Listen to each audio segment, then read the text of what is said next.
nos puedan llevar incluso hasta perder la vida. ¿Cuántas cuestiones del hecho de en Alemania nazi de tener un pariente judío o ser judío podía ser que termine en un campo de concentración o no,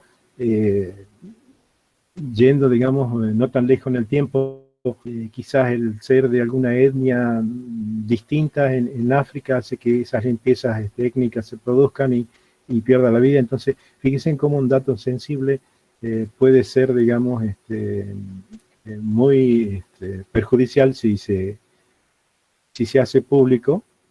Si alguien decide hacerlo público, bueno, fantástico, es su decisión, es su dato, pero no se haga por mal manejo de una base de datos, por la falta de cuidado del profesional que está realizando la misma. Con el tema de resguardar los derechos de autor, la propiedad intelectual, ¿sí? Tenemos que tener especial cuidado al manipular y sobre todo con lo que sea nuestra propiedad intelectual, obviamente. Lo mismo pasa con aquellos datos que tengan comercial, o sea, que sean por derecho comercial, o sea, nosotros estamos haciendo algún servicio en alguna empresa que tiene esa información que es catalogada de esa manera por su valor comercial, la tenemos que resguardar de la misma manera porque vamos a ver también otra ley que habla del manejo de ese tipo de datos. Y todo esto son responsabilidades del profesional que si no las cumple va a tener consecuencias. Nosotros estamos regidos por leyes. Algunas leyes son naturales y otras leyes son éticas, morales y jurídicas. La diferencia entre una ley natural y las leyes éticas, morales, jurídicas, es que las leyes naturales se mueven en el ámbito del ser, son inviolables en principio, o sea, son de una determinada manera y no las podemos cambiar. O sea, la gravedad dice que si yo suelto un cuerpo atraído con determinada fuerza hacia el centro de la Tierra, y pasa lo mismo en el lugar del planeta. Existe algunas veces en que hay alguna ley que tiene algún punto donde no se cumple, pero es un solo punto. Como ejemplo, no sé si ustedes saben por qué solamente se congela la parte de arriba de un lago y no todo el lago. El océano también a veces se congela solo y congela todo, lo cual permite que los peces sigan viviendo mientras está congelado el lago. Bien, la ley dice que la densidad del agua, digamos, es una función de la temperatura. O sea que a medida que baja la temperatura, el agua se pone más densa, más pesada y desciende, y el agua, digamos, que estaba abajo, que estaba a mayor temperatura, sube y se produce una convección del agua, que va haciendo girar el agua mientras va descendiendo la altura del agua.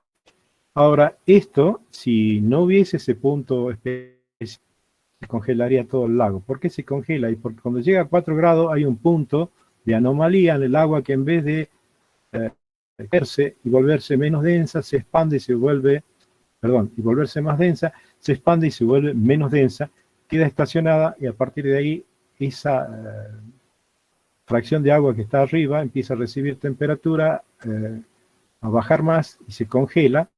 La convección se cortó, ya dejó de bajar el agua y de circular.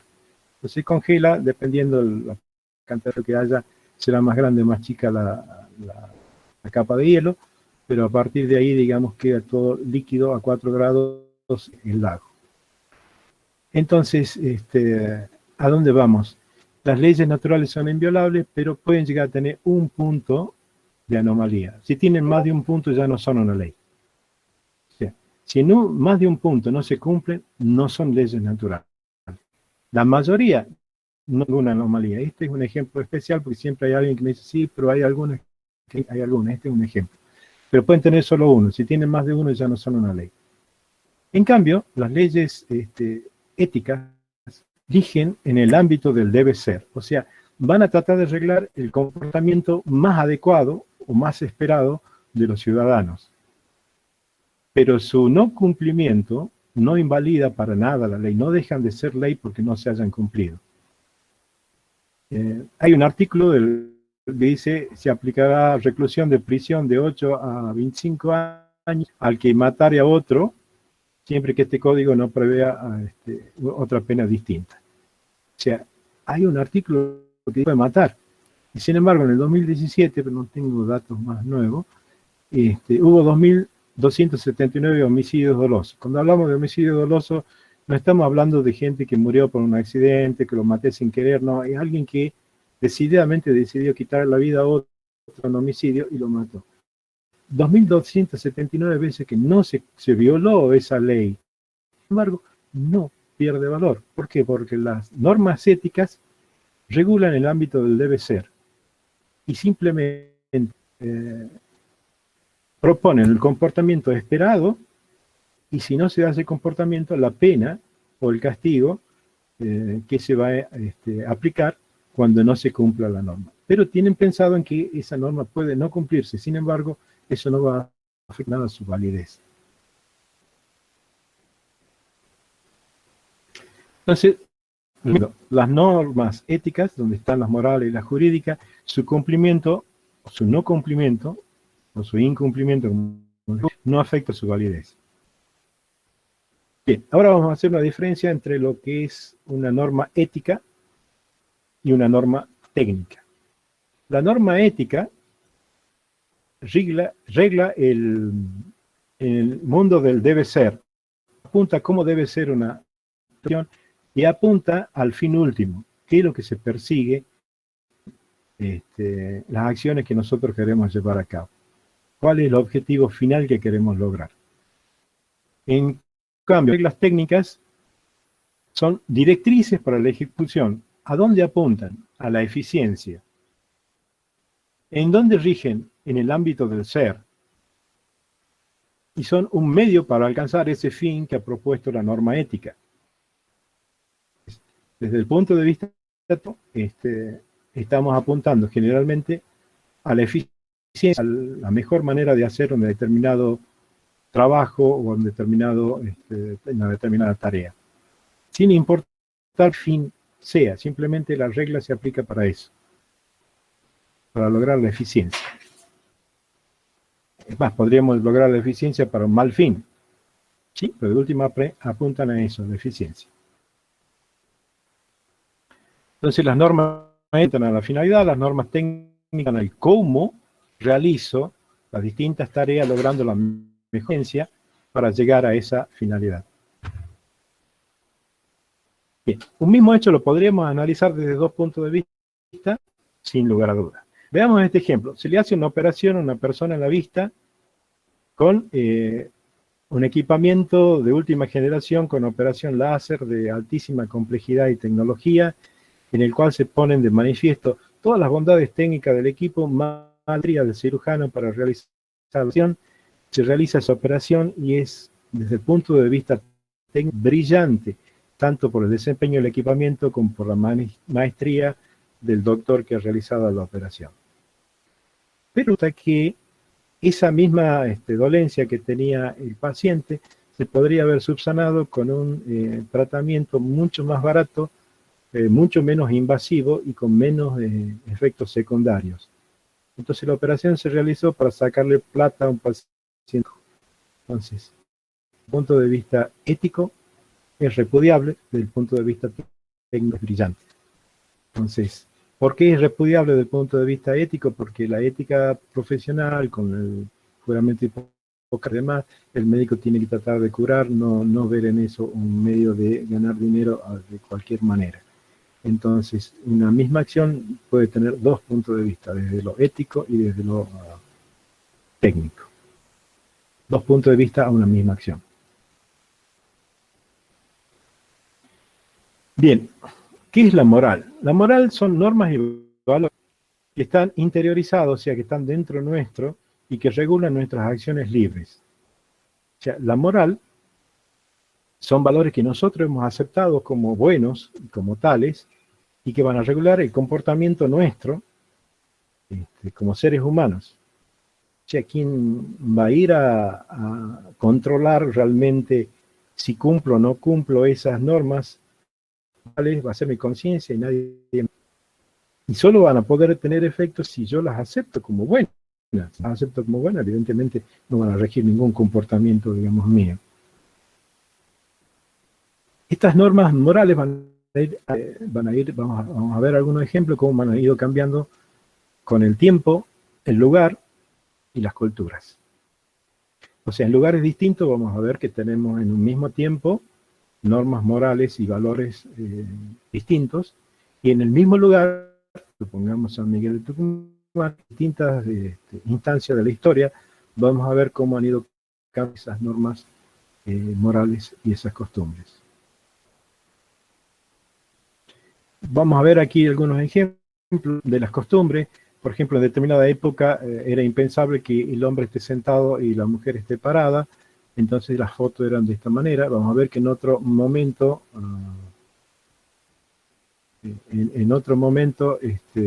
era al revés, el hombre estaba sentado y todos los miembros de la familia estaban de pie. Eso ha ido cambiando, ¿por qué? Porque las costumbres iban de alguna manera reflejando las formas de pensar y los comportamientos morales aceptados. Se dejó de ver tu pantalla. Se dejó de ver la pantalla, bien.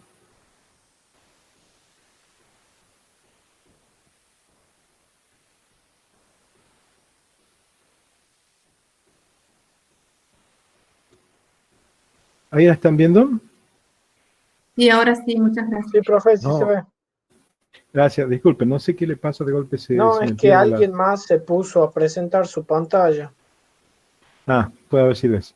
Bien, lo que les decía entonces es que las costumbres van cambiando y a veces la fotografía de determinada época nos van dando una mano para ver en un instante dado del tiempo cómo eran esas costumbres, ¿sí? Vamos a ver algunos otros, con respecto a la vestimenta, esto en una determinada época, cómo eran los trajes de baño femeninos. Aquí quizás hoy en día muevan a risa, y si pusiéramos los trajes de hoy en día en esa época, moverían quizás un escándalo, ¿sí? ¿Por qué? Y porque las costumbres y la moral en ese momento eran distintas, quizás no. El rol de la mujer, ¿sí? Entre más duro trabaje la esposa, más hermosa se verá. Eso se supone que cuando uno hace una propaganda, son propagandas reales, generalmente de publicaciones de Estados Unidos, en los años 50, 60. Se supone que cuando uno hace propaganda trata de generar empatía con el lector para que compren los productos. O sea, esto de Kellogg, ¿sí? Evidentemente, en algún punto pensaron que esa propaganda en ese momento había empatía. Hoy en día dudo mucho que esta propaganda generara empatía, pero sin embargo es un lindo ejemplo para ver cómo, si yo pusiera, digamos, esta propaganda hoy en día, con la percepción que hay del rol de la mujer, lo que provocaría, digamos, algo muy distinto, sería alguien que iría con más agrado a comprar los cereales, sino todo lo contrario.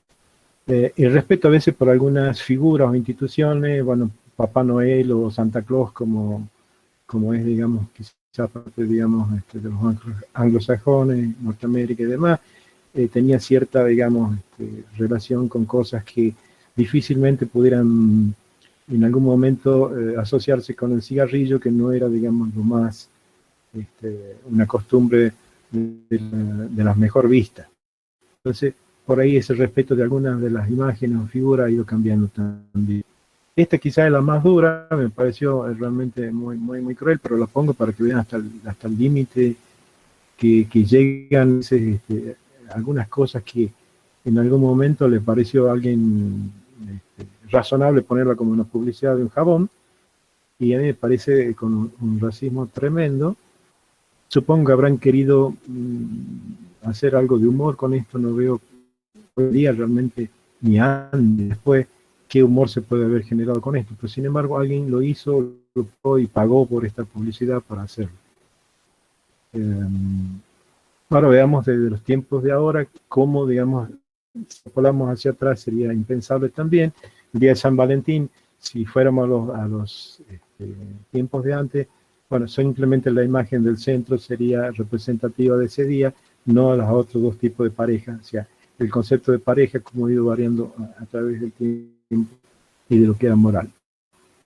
Y con respecto a la imagen de las drogas, también la negativa y destructiva de la droga, de golpe, se empieza, digamos, a ablandar un poco con la medicina, mejor dicho, de la marihuana medicinal, el uso medicinal de la marihuana, y empieza a haber algún tipo de movimiento para desregularla y despenalizarla en muchos lugares. Y un expresidente mexicano y un ex CEO de Microsoft generaron la primera marca registrada para una marihuana en vista a esa liberación y ser los primeros que pudieran llegar al mercado con una marca registrada, con todas las ventajas que da el derecho marcario, que lo veremos en su debido momento en la bolilla que corresponda. Entonces vemos cómo también la imagen de las drogas empieza a cambiar con el tiempo. La moral y el derecho son normas que rigen la conducta humana. Entonces va a actuar sobre la conciencia en la intimidad del sujeto. O sea, la moral siempre dentro del sujeto, independientemente que esté rodeado o no esté rodeado de gente. El derecho actúa sobre la convivencia social. El derecho está destinado a arreglar la acción de las personas con respecto a sus semejantes que los rodean. Siempre, cuando hablamos de derecho, tiene sentido si nosotros estamos en presencia de otras personas. Cuando estamos solos, lo que nos va a regir va a ser la moral. Esto lo vamos a ver bien el día miércoles, el día miércoles sí, cuando veamos la otra diapositiva y algunos ejemplos, cuando bien de manifiesto este aspecto. Bien, característica que tiene la moral. Es unilateral. ¿Por qué decimos que es unilateral? Porque apunta al individuo. O sea, arreglar la forma de el individuo, esté con otras personas o no lo esté. Es autónoma porque que la validez de la norma, la norma moral por la cual él se está rigiendo, no depende de otra persona, depende si yo la acepto o no. Si para mí es un comportamiento válido, porque moralmente creo que es bueno, lo haré de esa manera, y si no lo creo, lo haré. Es incoercible. La coerción es, por la duda, un término que no lo usan a menudo. La coerción, digamos, es la facultad de hacer cumplir algo por la fuerza, ¿sí? Y cuando hablamos de incoercible es que no me pueden hacer cumplir una norma moral por la fuerza. Y por la fuerza me podrán hacer algo exterior de determinada forma, pero no me pueden hacer que yo interiormente creo que no quiero creer de una manera distinta a la que yo creo. O sea, por lo tanto, dentro de mi interioridad no hay manera que me puedan obligar a hacer a pensar o a obrar de una manera que yo no creo conveniente. Y por lo tanto tengo libertad de cumplirla o no cumplirla. Si en algún momento esa norma moral que yo tenía, por alguna razón de mi vida o experiencia, carece de validez en la actualidad, tengo la libertad de no cumplirla. Vamos a ver ahora, es bilateral. ¿Por qué? Porque va a arreglar el comportamiento de un sujeto con respecto a los demás sujetos que lo rodean. O sea, ya no es el comportamiento personal, ¿sí? Es heterónoma. ¿Por qué? Porque la validez de la norma viene impuesta desde afuera. Es un legislador que a través de una presentación, ya vamos a ver los procesos que sigue la ley, han impuesto esa norma y me rige a mí, guste o no me guste, me parezca mal, me rige. Y a partir de ahí la tendré que cumplir. Entonces, la validez de la norma ya no depende de mi aceptación, sino de alguien extraño a mí, foráneo. ¿Es posible? ¿Por qué? Si yo no la quiero cumplir, me la pueden hacer cumplir a la fuerza. Y por lo tanto, si es coercible y obligatoria, ya no voy a tener la libertad que tenía en la moral. O sea, no hay libertad. ¿Por qué? Porque hay obligatoriedad. La obligatoriedad debe le pone un mínimo de moralidad siempre. Vamos a ver algunos casos cuando hay veces que al momento de cumplir, de hacer cumplir un derecho, podemos estar cometiendo un daño más grande que el beneficio que tratábamos de perseguir. Vamos a ver si podemos poner algunos ejemplos.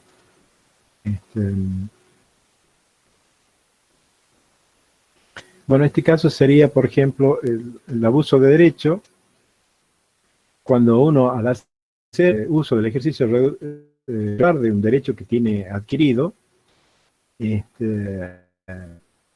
ese derecho que había sido consagrado con el fin quizás de equidad, o con el fin del común, etcétera, al momento de cumplirlo, por alguna razón que algo de las circunstancias han variado, se vuelve abusivo o muy en desmedro de la otra y se aleja considerablemente del fin para el que ha sido, digamos, concebido. Y siempre tiene que haber unos límites que están impuestos con respecto a la buena fe, la moral y la costumbre. Enriquecimiento sin causa, por ejemplo, se puede dar por una cuestión de abuso de derecho, cual tendríamos dos elementos ahí. Supongamos que yo he contratado el alquiler de una pieza por no sé, 800 pesos, que en su momento el dólar estaba 1 a 1. Y se lo ha hecho en dólares. Es a 800 pesos, 800 dólares, y dado en ese momento hicimos el contrato por 800 dólares. Y vamos a poner algo bien exagerado para que se note bien la diferencia. Pasaron 3 años del contrato de alquiler, aún sigue vigente, y resulta que el dólar está a 100 pesos.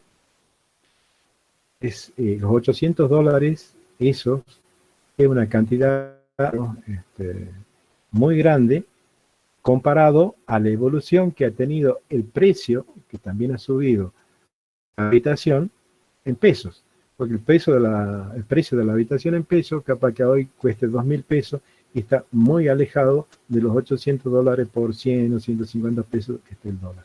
Entonces, la realidad hace que el precio que yo estoy por cobrar al haciendo ejercicio, un uso legal hecho que yo he adquirido, va a producir un enriquecimiento en causa, o sea, va a producir un daño en un patrimonio, un beneficio en el otro, y no hay ninguna prestación en el medio que justifique que estoy pagando 5 o 6 veces más lo que vale hoy en día esa habitación.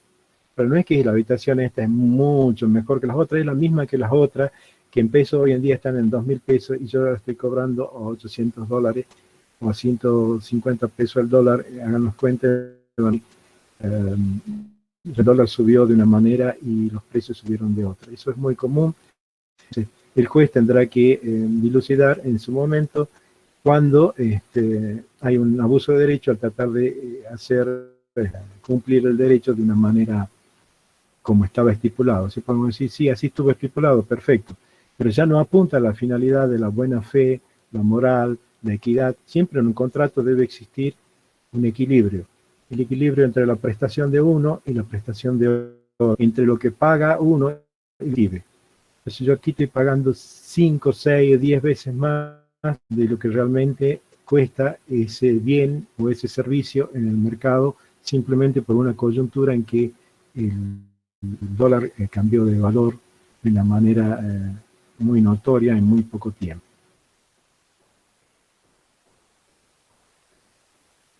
Bien, también vamos a tener que ver con la ética informática, donde los que trabajan, digamos, en esta área, va a haber, digamos, que tener en cuenta un montón de cuestiones con respecto a los beneficios mutuos, a la exigencia de la información versus la garantía de los ciudadanos. Hay un montón de cuestiones que tienen que ver con la forma de colectar los datos. En un formulario a veces se está colectando muchos más datos de los necesarios y a veces lo estoy haciendo de una manera, podríamos decir, tramposa, porque seguir dice haga clic y abajo dice al hacer clic usted acepta todas las condiciones y siquiera la ha leído el usuario que está haciendo, cree que está siguiendo los pasos para instalar una aplicación o para instalar algo y realmente está cediendo un montón de derechos que no sabe que está cediendo. Entonces estamos a veces obteniendo datos o haciendo tomar decisiones a alguien de una manera poco ética, ¿sí? Y muchas veces ilegal. Entonces esto va a traer aparejado un análisis de cómo es el comportamiento del profesional con respecto a su trabajo diario. Van a aparecer responsabilidades, restricciones, y van a aparecer también, obviamente, vacíos legales. ¿Qué son los vacíos legales? Bueno, hay velocidades que son distintas. La velocidad a la que evoluciona, digamos, la tecnología y sobre todo la informática, quizás la informática y la electrónica son las más veloces en su evolución hoy en día, hace que de por sí el derecho es lento en dar respuestas, entonces aparecen nuevas conductas que son, por llamarla de alguna manera, disvaliosas. Aún no son delictivas, ¿por qué? Porque no hay ninguna ley delictiva y el principio es que lo que no está prohibido está permitido. Entonces aparecen un montón de cuestiones referidas al uso de la tecnología, con las redes, con un montón de cuestiones que por ahí no acompañan con la suficiencia la legislación. Y mientras no haya una ley, hay de algo que sabemos que está mal por un sentido común, pero aún no podemos aplicar ningún procedimiento jurídico porque no hay una ley falsa. Y en el derecho las analogías no funcionan porque, pongamos un ejemplo, el mail. Yo podría decir que un mail es semejante a una carta manuscrita o no, puede ser tipeada en una, yo la pongo dentro de un sobre y le envío correo postal. En principio es la misma información que va en soporte distinto. Uno va en soporte informático digital y el otro va en papel y tinta. Pero es lo mismo, estoy mandando la misma carta. Entonces, si es, pues ya estaba consagrado con anterioridad, delito, violar la correspondencia del correo postal, alguien podría decir, con el mismo criterio también es un delito violar un email, o interceptar, digamos, la correspondencia digital. Pero hasta que no se sancionó una ley que dijo que sí lo era, había un vacío legal en que alguien podía tomar un mail que tenía quizás las mismas consecuencias nocivas que leerle la carta que le habían enviado por correo postal, y sin embargo no se podía aplicar una ley y castigar al culpable porque había ese vacío legal. Otra cuestión es que un delito a veces se produce a través de la red, el delincuente puede estar en un punto del planeta y el damnificado en un punto del planeta, y se ha cometido pasando por N servidores en distintos países, entonces hay que decir si vamos a aplicar la ley del país del damnificado, vamos a aplicar la ley del país donde está, digamos, el delincuente, uno de los países intermedios por donde ha pasado, digamos, el delito ese que se ha cometido. Entonces, todo ese tipo de cosas hace que, si bien hay algunos convenios, todavía no hay una claridad como para poder tener un comportamiento claro y fijo en todos los casos. Cada caso hay que analizarlo porque da esa complejidad dependiendo en qué país estén involucrados en el momento de cometerse el delito. Bien, ahora vamos a ver alguna definición con respecto a derechos subjetivos y de derechos objetivos. Esto por ahí a veces les cuesta un poco, si tienen dudas vayan preguntando. El derecho objetivo se conoce como derecho objetivo al conjunto de reglas que rigen la convivencia. En un lenguaje más simple sería todo el bagaje jurídico de leyes. Ese sería el derecho objetivo. Las leyes que sean sancionado y se han promulgado. El derecho objetivo, la norma, la que rige el comportamiento intersubjetivo de los ciudadanos.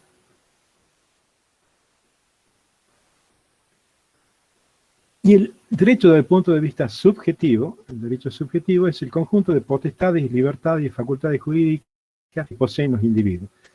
Es todo aquello que me permite hacer o no hacer de acuerdo a una norma jurídica consagrada en el derecho objetivo.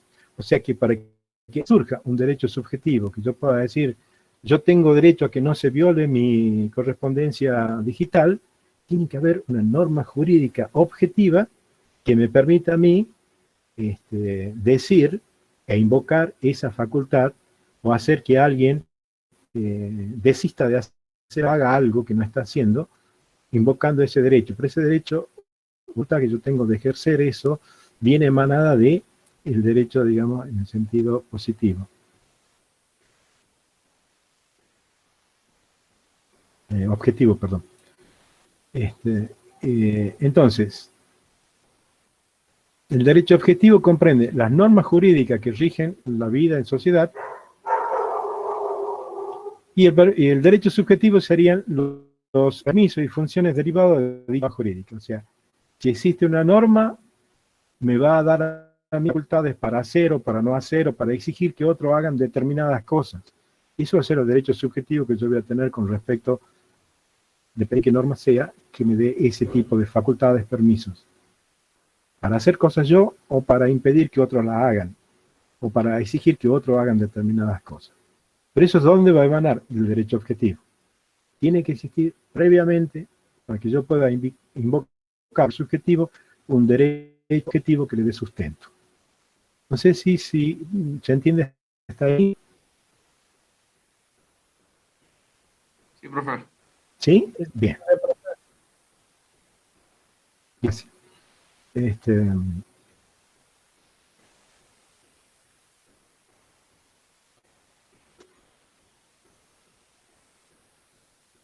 Bien, pongamos como ejemplo la libertad de expresión. La libertad de expresión es un derecho subjetivo. Yo tengo libertad de expresión. Y eso está consagrado por las leyes. ¿Sí?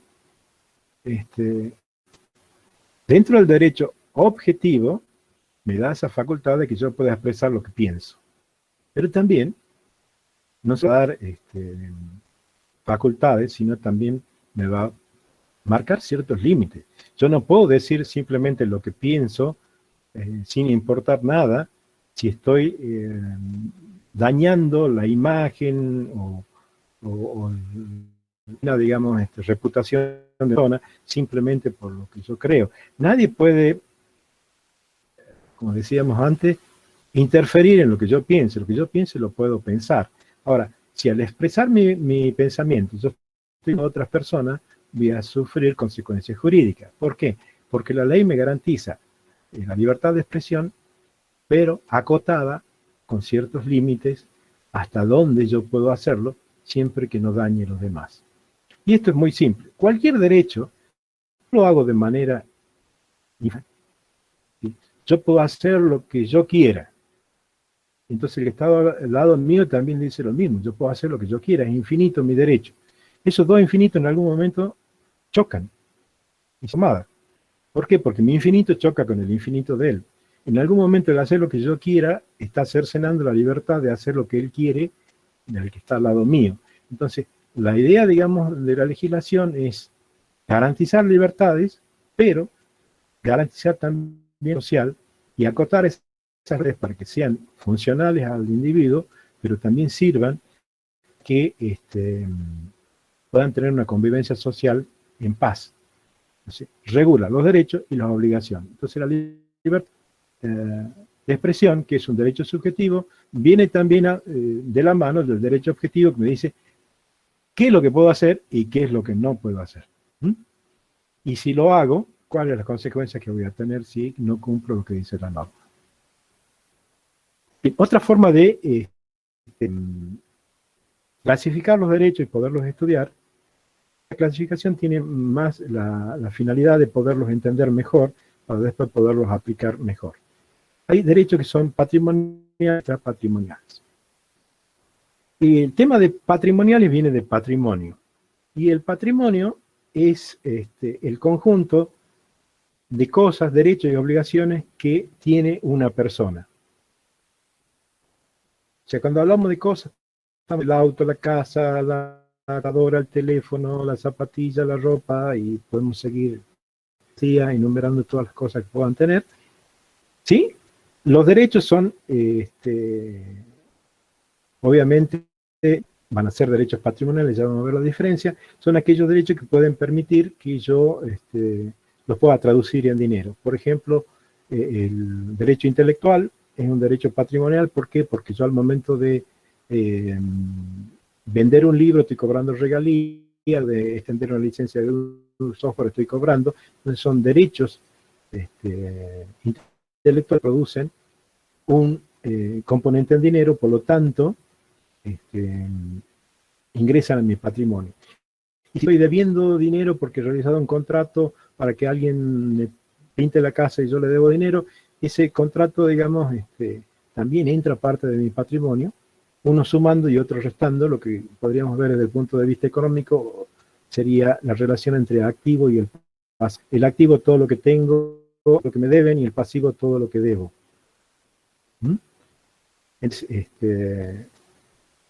Toda persona tiene un patrimonio.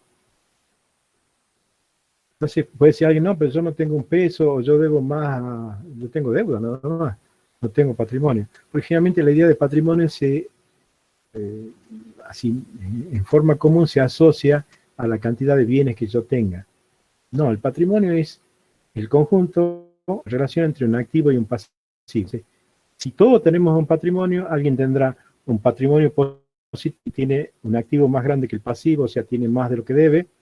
Un patrimonio nulo si lo que debe es exactamente igual que lo que debe, y un patrimonio negativo si debe más de lo que tiene. Pero siempre va a tener un patrimonio, positivo, negativo o nulo. Es esa relación que hay entre el activo y el pasivo.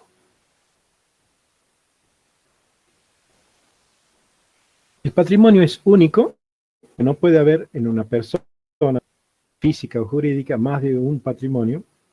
Es indivisible, no lo puedo dividir, y es una universalidad jurídica. ¿Por qué? Porque todo la tiene. No puede haber alguien que no tenga patrimonio. Digo, tendrá positivo, negativo, nulo, pero tiene uno.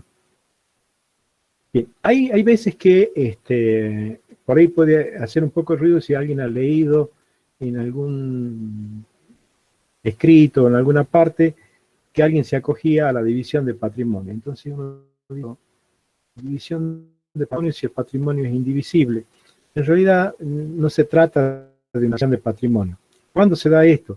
Cuando tenemos, por ejemplo, un tío que falleció y tenía un muy buen pasar económico, o sea, una persona con un patrimonio positivo muy importante, y tenía un sobrino que es el que lo va a heredar, que no le gusta trabajar, le gusta la vida, digamos, de ver dinero a todo el mundo, le debe a cuánto prestamista anda por ahí cerca, y tiene un patrimonio negativo muy importante. Entonces, en algún momento, como él lo va a heredar, ese patrimonio, el del tío que falleció, se van a unir en el único patrimonio del heredero, que es el sobrino de vida un poco disipada.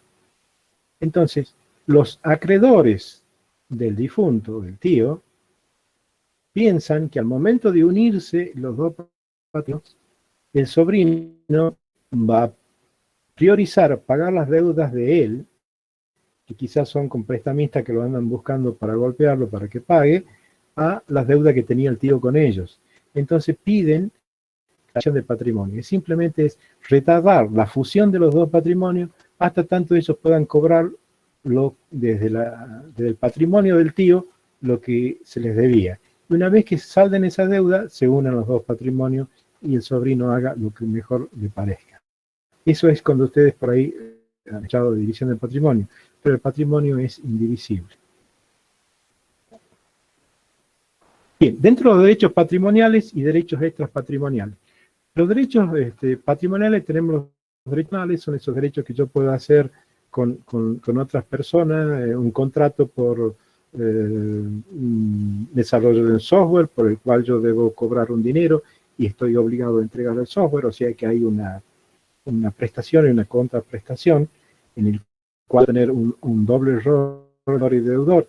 Si yo ya entregué el software, entonces quedo con el rol de acreedor nada más, porque a mí me deben y yo no debo nada porque ya lo entregué. Ahora, si a mí me pagaron y todavía no entregué el software, ahí tengo el rol de que estoy debiendo el software, ¿sí? Entonces, esos son los derechos personales, que son aquellas relaciones que se hacen por contrato entre dos personas. Los derechos reales es el derecho en el cual versa la relación que hay entre una persona y una cosa. Hablamos de derechos reales, estamos hablando cuando uno dice yo soy dueño de mi casa, o realmente porque está invocando el derecho real de dominio, en el cual uno es el titular de esa propiedad. Soy dueño de mi auto, soy dueño de no sé, la bicicleta, el teléfono, lo que ustedes quieran. Son relaciones entre las personas y las cosas. Las cosas eran definidas como los objetos materiales susceptibles de tener un valor económico. Y los derechos implicados, que son el otro filón que les aquí pueden llegar a dinero por la explotación de esos derechos intelectuales. Y todos estos derechos patrimoniales considerados así porque se pueden traducir en dinero. Lo que no se pueden traducir en dinero o no tienen un componente en dinero se consideran como derechos extrapatrimoniales. El ejemplo más claro son los derechos personalísimos o los derechos, digamos, que se consagran en la Declaración de los Derechos Humanos, el derecho a la intimidad, el derecho a la vida, el derecho a la libertad, a no discriminado, etc. Nadie podría vender su libertad, es decir, pagame tanto y voy a ser tu esclavo y demás. Legalmente eso es imposible. ¿Por qué? Porque no hay forma de transferir ese derecho o venderlo. Legalmente está prohibido. No nos convertiríamos en esclavos por una deuda o por alguna cosa por el estilo. Entonces, al no poderse traducir en dinero ninguno de ellos, están dentro de los derechos extrapatrimoniales. Como digo, la vida, la intimidad, lo que sea, todos son derechos que consagran a la persona por solo hecho de ser persona. Ya tenemos todos esos derechos, pero ninguno de esos derechos tiene un contenido en dinero, o pueden traducir en dinero. Bien, hasta aquí llegamos. Aquí está la bibliografía que pueden llegar a consultar para este tema, y cualquier pregunta que tengan, estoy a su disposición.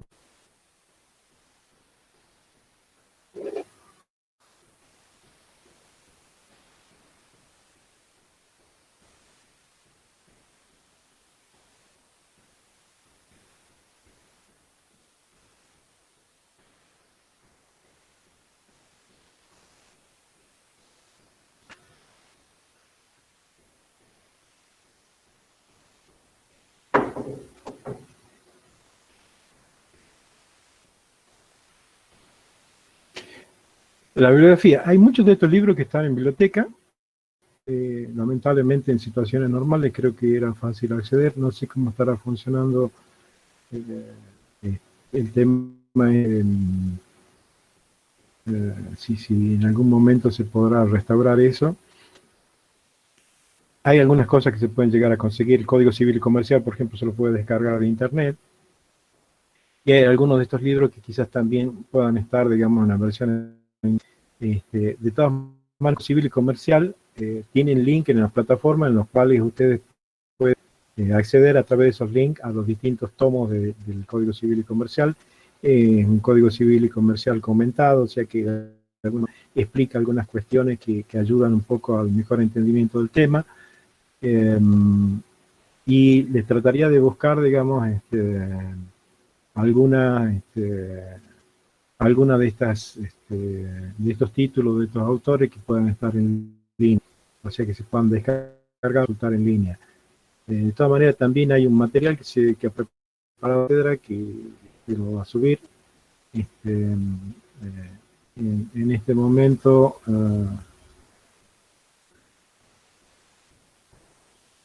yo voy a hacer visible, digamos, el material, digamos, que está en la plataforma para que ustedes lo puedan descargar, tanto el material de lectura obligatoria como el trabajo práctico. Y el PPT también puedan llegar a descargarlo.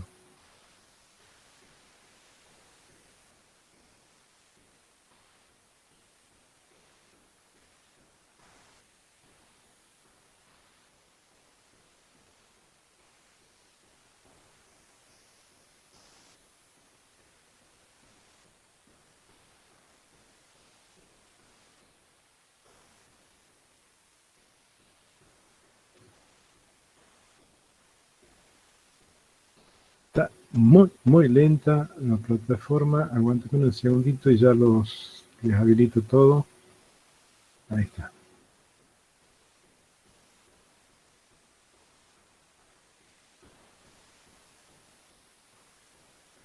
En este momento estoy habilitando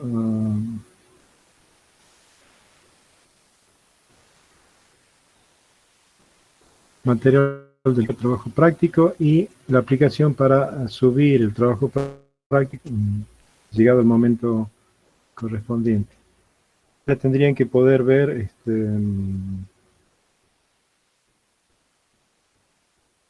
todo el contenido de la bolilla 1.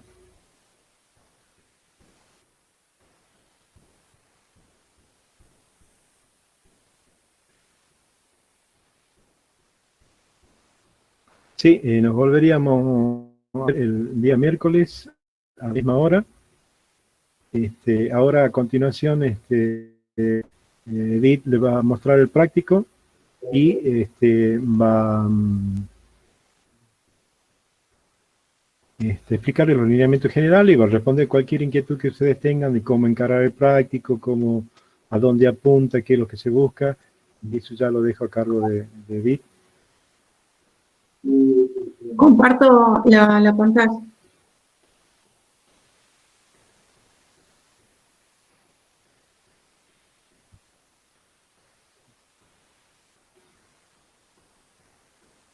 ¿Están viendo la pantalla? ¿Están viendo el trabajo práctico? Sí, Sí, sí se ve. Bien. Bueno, yo les voy a leer y cualquier cosita nos vamos a quedar un rato en la reunión para lo que ustedes necesiten hacer la consulta. Y este trabajo práctico, recuerden, como les había dicho el profesor, lo tienen que entregar en 15 días, ¿sí? En el punto 1, les piden que expliquen desde el derecho objetivo y el derecho subjetivo, que era lo último que les estaba explicando el profesor. Dice, ustedes habrán escuchado muchas veces la expresión, yo tengo derecho a. Bueno, acá se plantean dos situaciones. En la situación A, dice, el señor Gómez, hincha de River, vive enfrente del señor Torres, que acaba de pintar de azul y amarillo el frente de su casa. El señor Gómez argumenta que él tiene derecho a vivir en un barrio decente y que es en extremo ordinario y de mal gusto lo que acaba de hacer su vecino con su casa, y esto lo afecta el entorno. El señor Torres argumenta que es su casa y que tiene derecho a pintarla del color que quiere. El señor Gómez puede obligar al vecino a cambiar el color de las paredes. ¿Podría ir él y pintar las paredes sin autorización? Bueno, estas son las dos preguntas que deberían ustedes responder.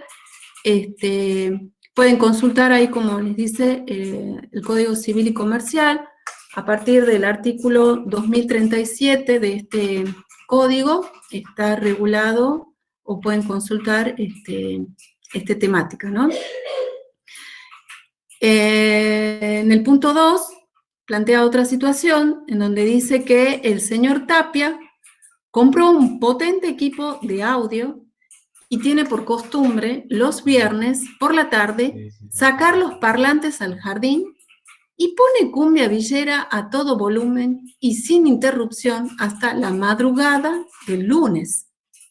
El señor Pérez, que vive al lado, manifiesta: yo tengo derecho a descansar, yo trabajo toda la semana.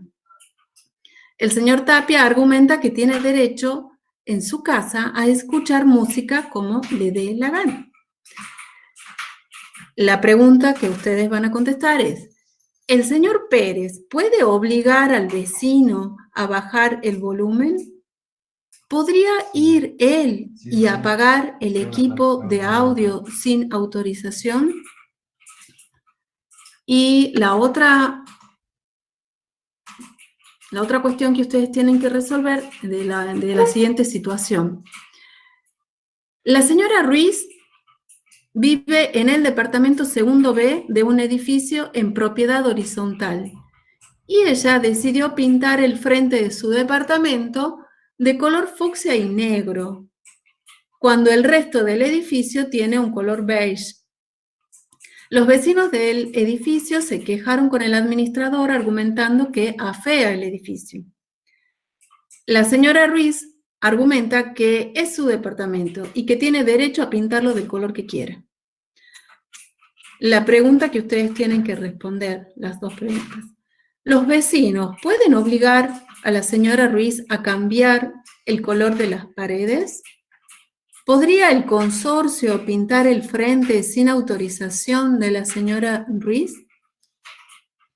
Así que bueno, estas son las preguntas que están en el trabajo práctico que ya está disponible en la plataforma. Ustedes pueden acceder y verlo. Si quieren ya les vuelvo a poner un rato más, así queda visible.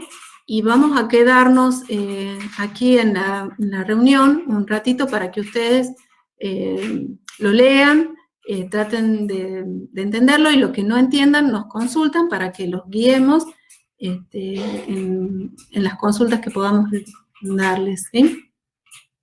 Yo les voy a compartir de nuevo. No sé qué decías, Ricardo. Sí, no, lo que les quería decir que lo más importante de esto no es responder sí, no, si puede, no puede, sino toda la fundamentación que ustedes puedan dar basándose en qué, en la norma objetiva. Es decir, esto no se puede por esto, por esto, por esto, sí se puede por esto, por esto, por esto. O sea, quizás aciertan en la pregunta, mejor dicho, en la respuesta a la pregunta, pero lo mismo que en el práctico, lo mismo que en el parcial, no tiene valor si ustedes no la pueden fundamentar. Lo importante de esto es que me digan por qué sí se puede o por qué no se puede. Y parecen cosas muy traídas de los pelos, pero si ustedes miran con atención las noticias que salen en los diarios, muchos hechos de muerte producidos por estas pequeñas cosas, como que el vecino le ha puesto la música, o que venía el perro y le orinaba la planta, o que le ha roto no sé qué cosa. A veces termina en asesinato por cuestiones que no supieron o no pudieron hacer valer los derechos que tienen por las vías naturales que deberían cumplirse, y llegan, digamos, a un enfrentamiento personal que termina de la manera más desastrada para los dos. Uno muerto y el otro preso. ¿Y quizás por qué? Y quizás por un perro, quizás una planta, o quizás por una música. Entonces, cuando nosotros respondamos, la idea es que vayan a las fuentes y documenten y fundamenten con eso. Sí, en todos los trabajos prácticos van a tener esta metodología, ¿no? Esa es la idea, de reforzar lo que vamos viendo en la teoría, de ver cómo se va relacionando en cosas que pueden ser cotidianas o de la práctica, o que pueden haber llegado a suceder, ¿no? Para que vayamos vivenciando que vivimos en un mundo que está inmerso en el derecho, ¿no? Y que estamos todos relacionados de una forma general en algunas materias, y ya vamos a ir ahondando poco a poco en los temas específicos de su propia, digamos, de su profesión, ¿no? Que estén más relacionados a lo suyo, a su profesión. Así que bueno. Gabriel, vos me decías que tenés otra materia que pertenece al mismo módulo el día miércoles 18 a 20. ¿De qué carrera sos y de qué módulo me estás hablando?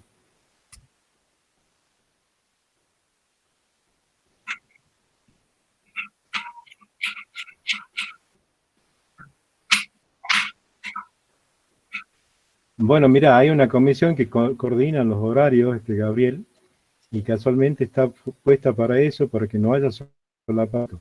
Así que si del mismo modo, yo te diría que no es factible que se estén superponiendo. Voy a averiguar qué está pasando con ASO, pero en realidad los horarios míos vienen inamovibles de hace muchos años, a menos que sea de otro módulo, y eso sí podría estar pasando, pero en el mismo módulo no. De todas maneras lo averiguo y te comento después.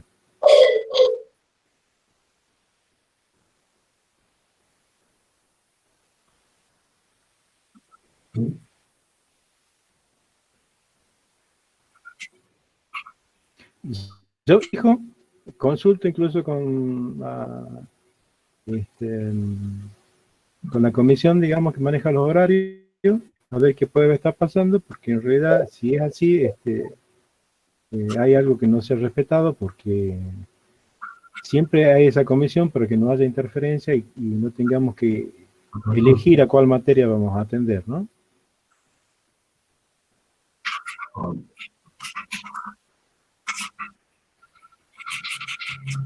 Consulte y te doy mail.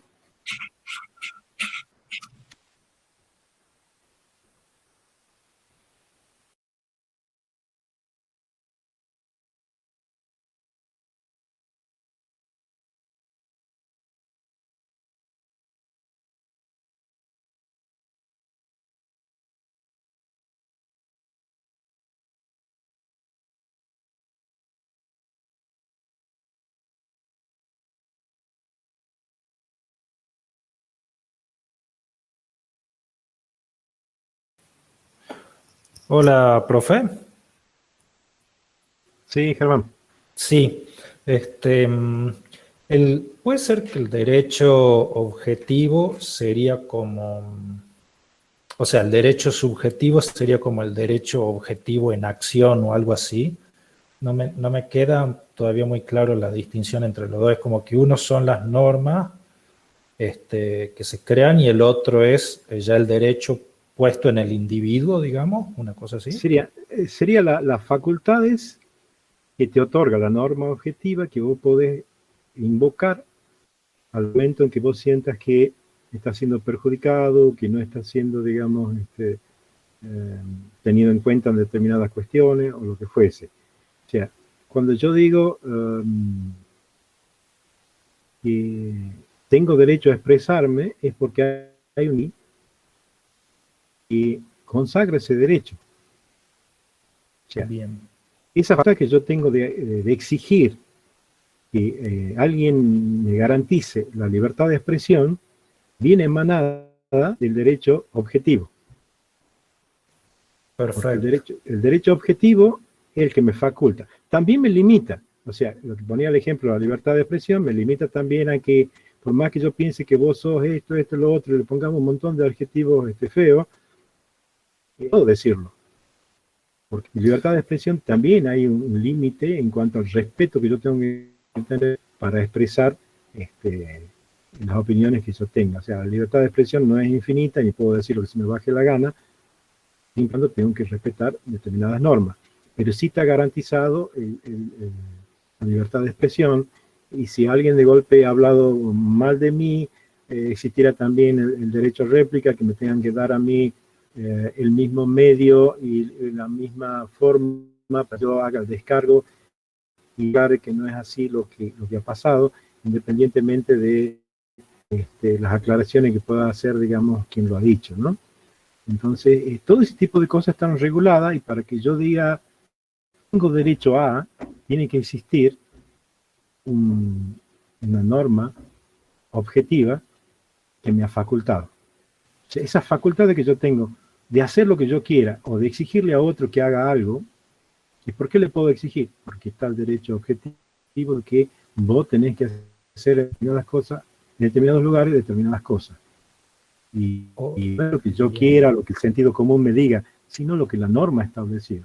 Por ahí, como le decía, el derecho va un poco más lento y como sentido común yo diría que debería ser así, pero no hay una norma que me faculte, entonces yo puedo decir yo tengo derecho y si no hay una norma, queda como quizás un llamado de atención para el legislador para que hagan la norma o lo que sea, pero como indicio de un proyecto de ley de algún legislador, pero hasta el momento no tengo ningún derecho subjetivo si no hay una norma que me faculte.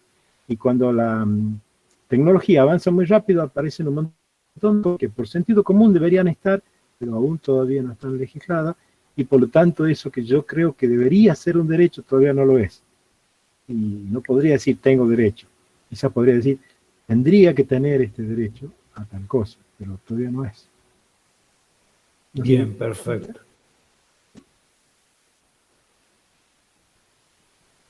Ok, gracias. No, pues nada.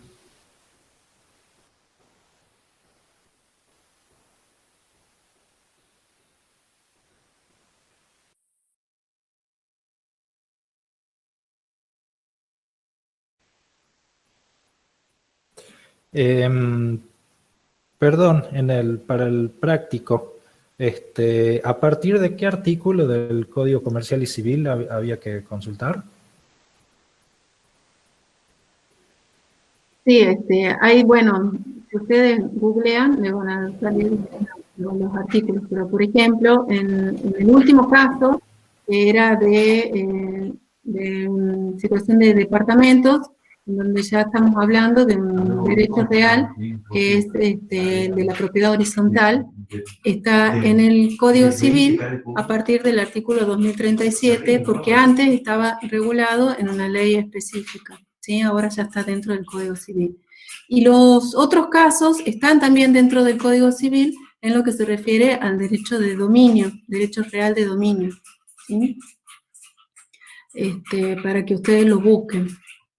Y ahí nos preguntan si pueden también consultar a otro tipo de normas, como por ejemplo una norma municipal, y sí, porque también hay ordenanzas municipales que son normas de derecho objetivo, en donde van a designar, digamos, las facultades que puedo tener, ¿sí? Así que sí, pueden consultar también las normas municipales que se tratarían de ordenanzas, ¿sí? Cuando hablamos del derecho municipal, hablamos de ordenanzas. Bien, perfecto, gracias.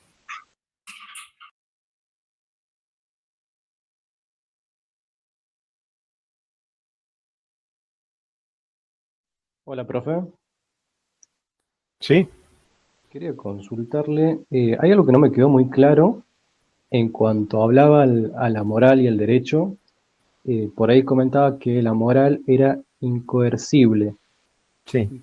Por ahí eso no me quedaba muy claro porque, por ejemplo, o sea, se me ocurría un caso, no sé, en el caso de una mujer, por ejemplo, acá dentro de nuestra sociedad, por ejemplo, no habría problemas que vaya sin llevar pañuelos o algo así. Yo Mientras que aquí, perdón, sí, no te llevar escuché la pañuelo, parte. por ejemplo, si fuera en Medio Oriente, creo que por ahí es obligación un poco que estén cubierta el pelo y la cara y demás. Y por ahí, eh, como que ahí creo que sí la reprimen o algo así, porque como que se considera un poco inmoral el tema. Eh, por ahí eso pensaba y me confundía. Bien, con respecto, digamos, a la moral, en algunos tiempos, al principio, y hoy en día en algunos países, sobre todo los de países musulmanes, eh, el, la religión, la moral y el derecho están muy orientados y están prácticamente apuntando hacia un mismo sentido. O sea que lo religioso, lo moral y lo jurídico van por el mismo camino, por la misma senda. En muchos países ha sido así, después se ha ido separando la moral por un lado, la religión por otro y lo jurídico por otro.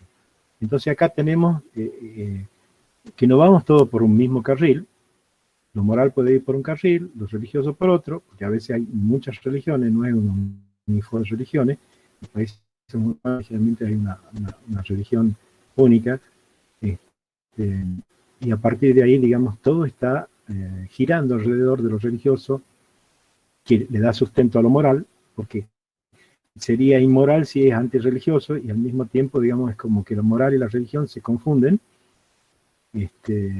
y en nuestros países no tenemos la diferencia esa de poder tener un comportamiento jurídico por un lado y un comportamiento moral por otro. O sea, lo moral apunta a lo que vos dije interiormente. O sea, yo puedo estar cumpliendo una ley jurídica que considero, digamos, mala. Y la tengo que cumplir, ¿por qué? Porque el ordenamiento jurídico es coercible, me obliga. Y la cumplo a una regañadiente y protestando porque eso no me parece correcto. Pero moralmente solo voy a hacer aquellas normas que a mí me parezcan buenas. Él me va a obligar a que yo piense, crea que es bueno golpear a alguien si yo creo que no es así, golpear a un animal o maltratar a un perro. ¿Por qué? Porque mis valores son reglas que me rigen a mí el momento en que yo las he aceptado como buenas. O sea, lo moral tiene que ver con esos valores que yo he interiorizado, que son los que van a regir mi comportamiento. moralmente yo no voy a robar, no porque esté la policía, porque esté la cámara de vigilancia y me vea, no porque voy a ir preso. No robo aunque no exista la posibilidad de ir, porque creo que es algo malo. Y esa conciencia interna de lo que yo creo bueno o valioso o disvalioso, parte, digamos, de que yo la acepte. Entonces, por ahí es el tema de que lo moral fije en el interior mío, más allá que yo exteriormente esté cumpliendo una ley que considero mala o inmoral. Y la tengo que cumplir, ¿por qué? Porque es obligatoria y es jurídica, pero interiormente puedo estar pensando que es mala. Y nadie me obliga a pensar que sea buena, pero sí me pueden obligar a lo que es la norma jurídica, cómo debo comportarme hacia los demás, y eso sí es obligatorio y es coercible por la fuerza.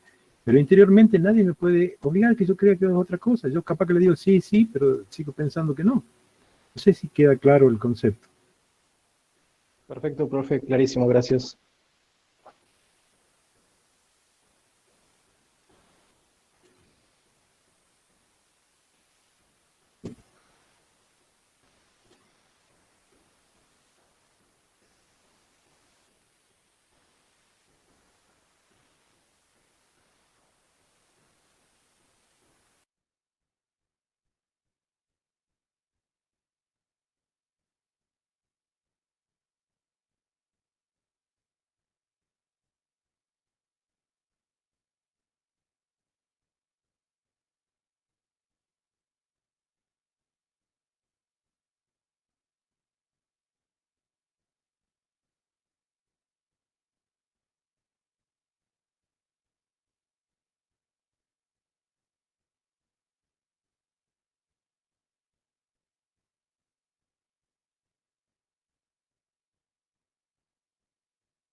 Graciana hace una pregunta en donde dice ella, si mi moral va en contra de lo jurídico y hago algo en contra de lo jurídico, ¿hay obviamente consecuencias desde lo jurídico?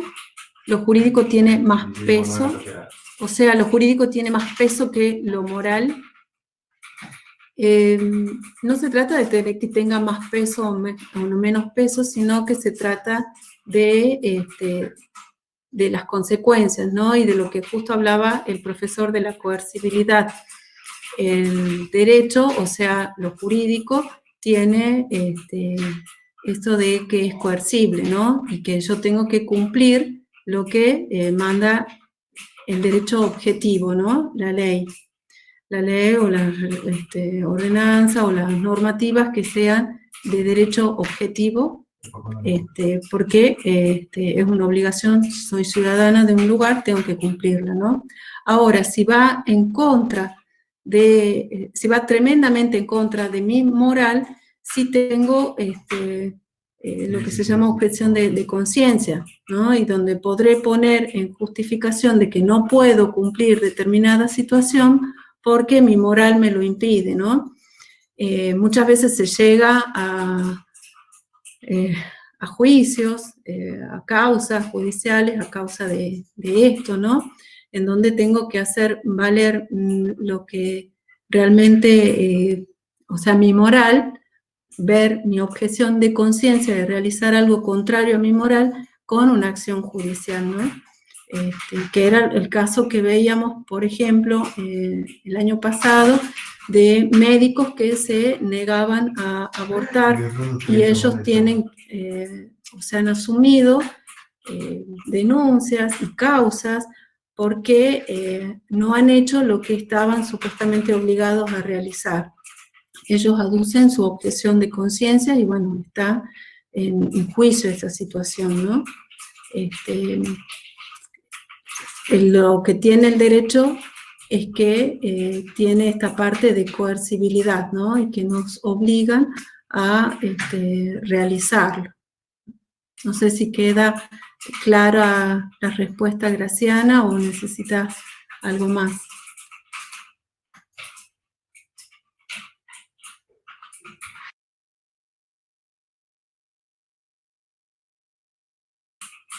Muy bien.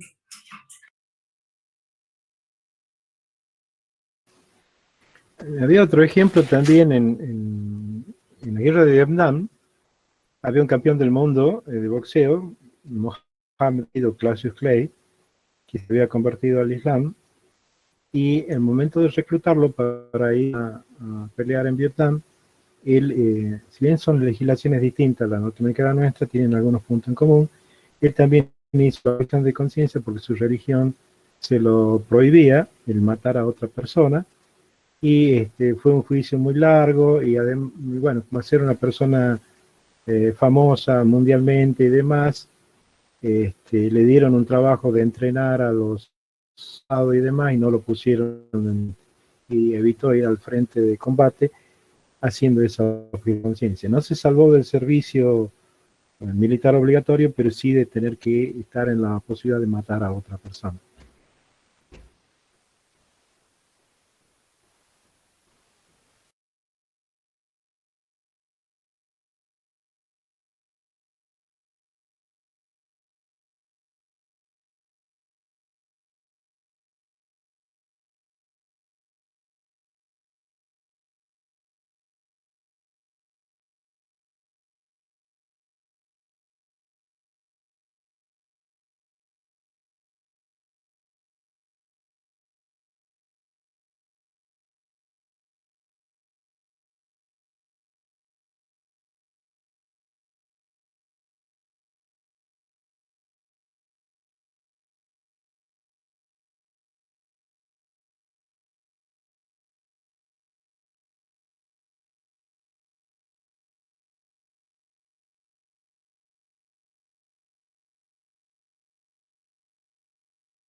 La clase era a las 8, en principio.